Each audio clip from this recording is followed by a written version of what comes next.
আসসালামু আলাইকুম। আপনারা সকলেই ইতিমধ্যে অবগত আছেন যে আমরা গতকালকে আমাদের এই চাচা আব্দুল মোতালেব ওনার নাম পরবর্তীতে আমরা জানতে পারছি।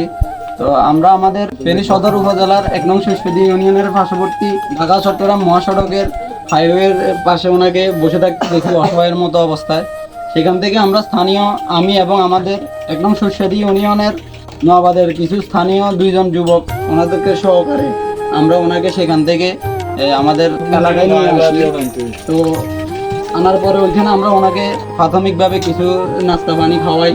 পরবর্তীতে আমার ২ জন ছোট ভাই স্বাধীন এবং সৌরভের মাধ্যমে আমাদের এলাকায় ওনাকে হস্তান্তর করে পাঠাই। সেখানে ওনাকে রাত্রে থাকা এবং খাওয়ার ব্যবস্থা করি ওদের মাধ্যমে, এবং আপনাদের অনেকের সহযোগিতায় মানবিক দৃষ্টিকোণ থেকে আপনারা আমাদেরকে হেল্প করে আসছেন। অনেকে আমাদেরকে আর্থিকভাবে অনেক ধরনের সহায়তা করছেন। তা আলহামদুলিল্লাহ, আল্লাহর অশেষ রহমতে আমরা ওনার বাড়ি পর্যন্ত, এখানে ওনার চাচা আছে, ভাতিজা আছে, ওনাদের কাছে আমরা ওনাকে হস্তান্তর করতে পেরেছি, যার জন্য আমরা আল্লাহর দরবারে লাখো কোটি শুকরিয়া আদায় করছি। আমি ব্যক্তিগতভাবে আপনাদের অনেকের কাছে আর্থিকভাবে বিভিন্নভাবে সহযোগিতা চেয়েছি। আপনারা যারা এই যাবৎ পর্যন্ত আমাদেরকে আর্থিকভাবে এবং বিভিন্ন পরামর্শ দিয়ে সাহায্য সহযোগিতা করেছেন, আপনাদের কাছে আমরা অশেষ কৃতজ্ঞ।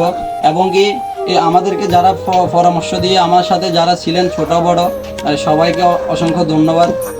ইনশাল্লাহ আমরা সকলেই আগামীতে চেষ্টা করব এই ধরনের মানবিক কাজ অব্যাহত রাখার, এবং কি আমরা আজকে থেকে প্রতিশ্রুতিবদ্ধ যে ইনশাল্লাহ আগামীতে আমরা সকলে যে কোনো ধরনের মানবিক কাজে আমরা সকলে এগিয়ে আসবো।